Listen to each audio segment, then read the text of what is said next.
Hello বন্ধুরা, তোমরা সবাই কেমন আছো? আশা করি ভালো। আর তোমাদের দোয়া ও আশীর্বাদে আমি খুব ভালো আছি। আজকে তোমাদের সাথে শেয়ার করব আমার নিজের জীবনের একটি গল্প। আশা করি তোমাদের ভালো লাগবে। তাই রিকোয়েস্ট করব, এই গল্পটি স্কিপ না করে পুরো গল্পটি মনোযোগ দিয়ে শুনবে। আর গল্পটি যদি মনোযোগ দিয়ে শোনো, তাহলে গল্পের মধ্যে যে টুইস্টগুলো আছে না, সেটা তোমাদের অনেক ভালো লাগবে, অনেক মজা পাবা কিন্তু। তাই মনোযোগ দিয়ে গল্পটি অবশ্যই তোমরা শুনবে। সবার আগে আমি আমার পরিচয়টা দিই। আমার নাম সুমি। আমার বয়স 19 বছর। আমার বাবা নেই। আমার বাবা আজ 8 বছর হলো মারা গেছে। খুব কষ্টে সংসারটা চলে। আমার মা কোনো রকম সংসারটা চালিয়ে নেয়। এই যে সামনের বৃহস্পতিবারে আমাদের এখানে জালসা, মানে কালকের দিন পর। মা বলছিল, জানিস তো, এই যে জালসা উপলক্ষে কত বাড়িতে ভালো মন্দ রান্না হবে, সবাই সবাইকে দাওয়াত করবে। তবে একটা বিষয় কি জানেন, গ্রামগঞ্জে এই জিনিসটা খুব ভালো লাগে। জালসা হলে ঈদের মতো আনন্দ হয়। আত্মীয় স্বজন যে যেখানে থাকুক না কেন, সবাইকে দাওয়াত করে নিয়ে এসে একসাথে আনন্দ ফুর্তি করে খাওয়া হয়। অনেক মজা হয় কিন্তু। আমার মাও বলছিল যে তার নাকি খুব খারাপ লাগতেছে। আমি তখন মাকে জিজ্ঞেস করলাম, কেন তোমার খারাপ লাগতেছে? মা তখন বলল যে জালসা উপলক্ষে কত বাড়িতে ভালো মন্দ বাজার হয়েছে, কিন্তু দেখ, আমি মা হয়ে তোর মুখে পোলাও মাংস তুলে দিতে পারবো না। আমি মাকে বললাম, বাদ দাও না, ভালো মন্দ যে খাইতে হবে তার তো কোনো মানে নেই। আমাদের ঘরে যা আছে তাই রান্না করবো, আমি ওতেই খুশি। মা তখন আমাকে বলল, তোর বড় মামাকে একটু ফোন দে তো। আমি মাকে বললাম, কেন ফোন দিব? মা বলল, তোর বড় মামাকে আসতে বল। যেহেতু আমাদের এখানে জালসা, তোর মামা আসলে অবশ্য খালি হাতে আসবে না, কিছু না কিছু নিয়ে আসবে। আমি তখন মার কথা মতো বড় মামাকে ফোন দিলাম। মা তখন মামার সাথে কথা বলল যে সে মামা জানো, মামিকে নিয়ে আমাদের এখানে চলে আসে। মামা বলল, আমার খুব কাজের চাপ, আমি যেতে পারবো না। আমার মামা তো একটা ভাই আছে। মামা বলল, রাহুলকে আমাদের এখানে পাঠিয়ে দেবে। আমার একটু মন খারাপ হলো যে মামারা আসবে না। তবে একটা বিষয় ভেবে ভালোও লাগছিল, আমার মামাতো ভাই কিন্তু দেখতে শুনতে মাশাআল্লাহ সুদর্শন একজন পুরুষ। ওর কথা শুনে একটু ভালো লাগছিল, কারণ ও আসবে বলে কথা। তারপর মা ফোনটা রেখে দিল। মা বলল, ঠিক আছে, যেহেতু রাহুল আসবে তাহলে সবকিছু ব্যবস্থা তো করতে হবে। ইতিমধ্যে বাড়ি ঘর গোছাচ্ছি, সে সময় দেখি আমার মামাতো ভাই এসে হাজির। আমি তো দেখি একটু অবাক। আমার মামাতো ভাইকে বললাম, কিরে, তুই এত তাড়াতাড়ি কেন? তোর না কাল আসার কথা ছিল? আমার মামাতো ভাই রাহুল তখন বলল, কেন, আমি কাল আসবো কেন? কালকে আসলো যে কথা, আজকে আসলো সে কথা। আর ফুপু যখন বাবার সাথে কথা বলছিল, তখন আমি ওইখানেই ছিলাম। তাই আমি বাবাকে বললাম যে আমি আজকে তোদের বাড়িতে আসবো। তাই বাবাও নিষেধ করলো না, আমি চলে আসলাম। কেন, তুই কি খুশি হসনি? আমি তখন বললাম, কেন খুশি হব না? তখন মা বলল যে ওকে কি বাইরে দাঁড় করিয়ে রাখবি? ওকে ভিতরে নিয়ে যা, ও একটু ফ্রেশ হোক, হাত মুখ ধুয়ে নিক, এত দূর থেকে আসছে। আমিও মায়ের কথা স্মরণ করে রাহুলকে ঘরের ভিতরে নিয়ে বসতে দিলাম। ওকে গামছা দিলাম হাত মুখ ধোয়ার জন্য। ও হাত মুখ ধুয়ে আসার পর ঘরের মধ্যে বসে বসে ফোন টিপছে। আমি বাহিরে ওর জন্য নাস্তা পানির ব্যবস্থা করতেছি। মা তখন আমাকে বলল, কিরে, ছেলেটা কখন আসছে? ওকে কিছু নাস্তা পানি দে, এত দূর থেকে আসছে, ওর তো ক্ষুধা লাগছে। তোর কি এদিকে কোনো খেয়াল নেই? মা তখন আমার উপর এভাবে বলতেছিল। আমি ওর মায়ের কথা সরে পড়ে রুমে যাই রাহুলকে ডাকার জন্য। কিন্তু ডাকতে গিয়ে আমি যা দেখি সেটা তো দেখার মতো না। বন্ধুরা, তোমরা কি বুঝতে পারছো আমি কি দেখছি? দাঁড়াও, তোমাদেরকে বুঝিয়ে বলছি। আমি দেখছি খুব মনোযোগ দিয়ে ও ফোনের স্ক্রিনে কিছু একটা দেখতেছে। আমারও খুব কৌতূহল হচ্ছে যে ফোনে কি এমন এত মনোযোগ দিয়ে দেখছে। আমি রুমে প্রবেশ করেছি, অথচ সেটা ওর খেয়ালই নেই। আমি এক পা দু পা করে আগাতে লাগলাম, কিন্তু নিজের মধ্যে একটা ভয় কাজ করছে। আমি ভাবছি ও কি দেখতে পারে। এক পা দু পা করে আগাতে আগাতে ওর পিছনে গিয়ে দাঁড়াই। দেখি ও ফোনের স্ক্রিনে আমার ছবিটা নিয়ে উল্টাপাল্টা কিছু করার চেষ্টা করছে। জানো কি করছে? আমার ওই ছবিটাকে এডিট করে সবকিছু ভ্যানিশ করে দিছে। সবকিছু ভ্যানিশ মানে তো বুঝতে পারতেছে কি করছে। আর ও খুব দুষ্টু দুষ্টু ভাবে আমার ছবির দিকে তাকাচ্ছে, আরো অনেক কিছু করছে, যেটা আমি তোমাদেরকে বলতে পারছি না, কিন্তু তোমরা বুঝে নাও। ও উল্টাপাল্টা কাজগুলো করছে। আমি অবাক হয়ে দেখছি, কিন্তু কিছু বলছি না। এতটাই মনোমগ্ন হয়ে ও দেখছে বা কাজগুলো করছে, আমাকে কিছুই বলতে পারছি না।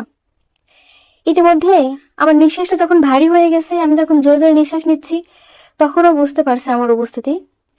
তখন ইতিমধ্যে ফোনটা ও হাত থেকে রেখে বলতেছে, কি ব্যাপার, তুমি এখানে? আমি বললাম, হ্যাঁ আমি এখানে, তুই ফোনের মধ্যে কি করছিস? ও বলতেছে, কিচ্ছু না, আমি তখন বললাম, কেন? আমি তো দেখে ফেলছি তুই কি করছিস, আমার কাছে লুকিয়ে লাভ কি? তখন ও বললো যে দেখেই যখন ফেলছো তখন জিজ্ঞেস করার কি দরকার? তখন আমি বললাম, কি রে, একটা সত্যি কথা বলবি? ও বললো, কি?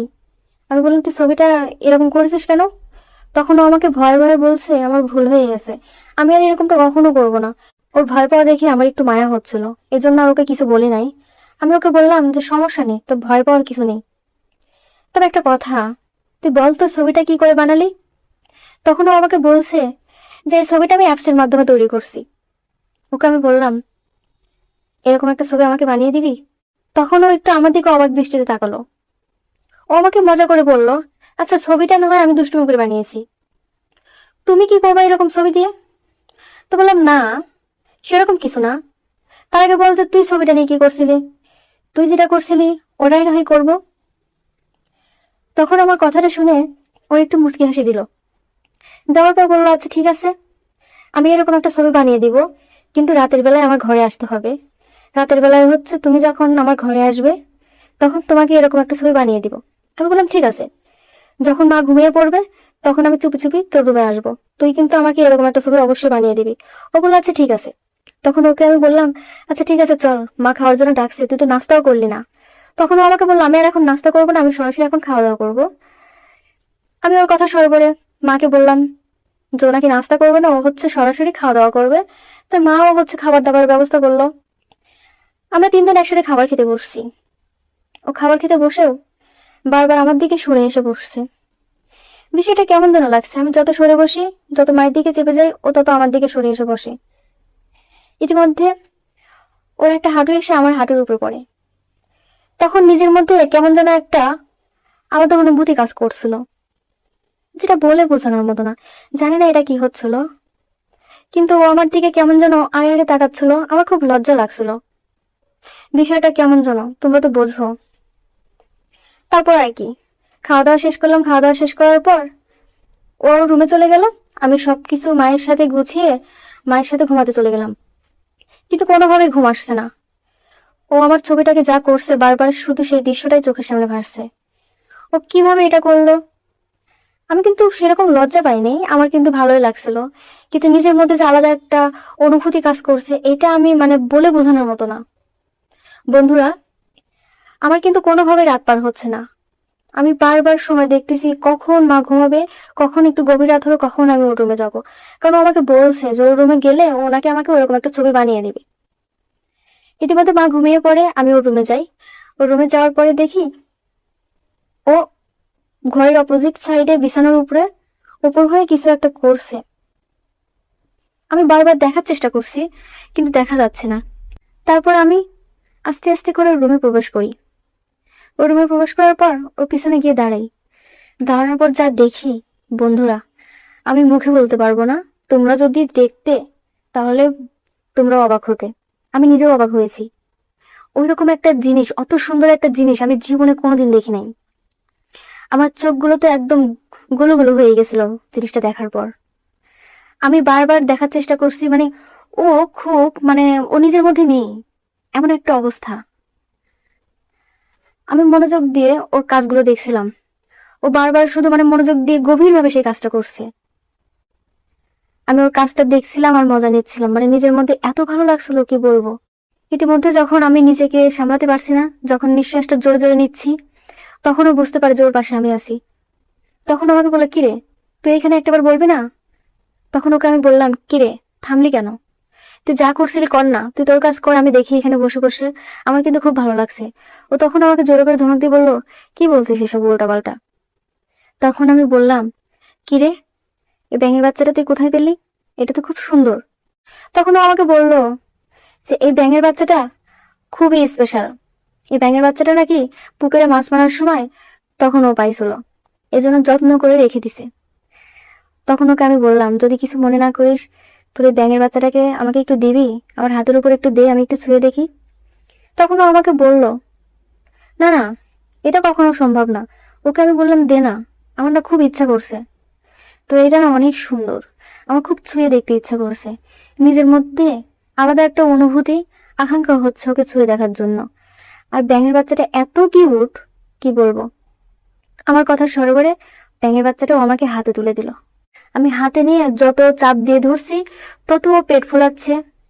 আমি আরো জোরে চাপ দিয়ে ধরছি, আরো পেট ফোলাচ্ছে। মানে অবাক কাণ্ড। হাতের মধ্যে দেখতে দেখতে ছোট্ট একটা ব্যাঙ আস্তে আস্তে ফুলে মোটা হয়ে গেল। এটা তো অবাক হওয়ারই বিষয়। বন্ধুরা, আশা করি তোমরা বুঝতে পারছো। আমার কথার ভাষাগুলো সুন্দর মতো তোমরা বুঝে নিতে পারবে আমি জানি। তারপর আর কি, তারপর ওইভাবে চাপ দিয়ে ধরতে ধরতে একসময় দেখা যাচ্ছে কি ব্যাঙের বাচ্চাটা বমি করে ফেলছে। বুঝো কাণ্ড। ব্যাঙের বাচ্চাটা আমার হাত পরে এমনভাবে বমি করেছে, আমার একটু ঘৃণা লাগছিল। তখন আমি ওকে বললাম, কি রে রাহুল, তোর ব্যাঙের বাচ্চাটাকে এত খাবার খাওয়াইছিস যে আমার হাত ভরে বমি করে দিছে? তখন ওর মুখে কোনো কথা নেই। আমি ওর মুখের দিকে খেয়াল করে দেখি ওর মুখে তৃপ্তির একটা হাসি। তখন ও আমাকে বলছে, হ্যাঁ রে, ওকে আসলে একটু বেশি খাওয়ানো হয়ে গেছে। তখন তুই আসছিলি না, তখন ওকে বমি করানোর চেষ্টা করছিলাম, কিন্তু কোনোভাবেই হচ্ছিল না। কিন্তু দেখ, তোর এই কোমল হাতের ছোঁয়া পেয়ে ব্যাঙের বাচ্চাটা বমি করে ফেলছে। তখন আমি বললাম, হ্যাঁ, তবে এখন থেকে ওকে কম করে খাওয়াবি। তবে দেখ, ও কিন্তু আস্তে আস্তে আমার হাতের মধ্যে ঘুমিয়ে পড়ছে। ও বললো যে, হ্যাঁ, আসলে আমার ব্যাঙের বাচ্চাটা কোমল হাতের ছোঁয়া পেতে পছন্দ করে। ওকে আমি বললাম, কি রে, এই ব্যাঙের বাচ্চাটা তুই কি করবি? আমার কিন্তু তোর ব্যাঙের বাচ্চাটাকে অনেক পছন্দ হয়েছে। তখন বললো, আর বলিস না, আমার ব্যাঙের বাচ্চাটা না ইঁদুরের গর্ত অনেক বেশি পছন্দ করে। তুই একটা কাজ করবি, তুই আমাকে একটা ইঁদুরের গর্ত খুঁজে দিবি। পরের দিন সকালবেলা আমি ওকে ডাকতে যাচ্ছিলাম, তখন দেখি ঘরের মধ্যে থেকে কেমন যেন একটা আওয়াজ আসছে। আমি চুপি চুপি যাই দেখি ও ঘুমের মধ্যে কিরকম যেন করছে, কম্বল দিয়ে মুখ ঢাকা। তখন আমি চিন্তা করলাম ঘুমের মধ্যে মানে স্বপ্ন দেখে এরকম করছে। এখন দেখি না, ও ফোনটা নিয়ে হাতের সাথে ব্যাঙের বাচ্চাটাকে নাড়াচাড়া করছে। আমি ওকে বললাম, কি রে, তুই সাত সকালবেলা শুরু করছিস? ও তখন বলে, কি করবো বল, ব্যাঙের বাচ্চাটা এত পরিমাণে দুষ্টু যে ওকে সামলাতেই পারি না, সকাল হলে এরকম পেট ফুলিয়ে বসে থাকে। তখন আমি বললাম, আচ্ছা বাদ দে, আজকে তোর ব্যাঙের বাচ্চার ব্যবস্থা করব।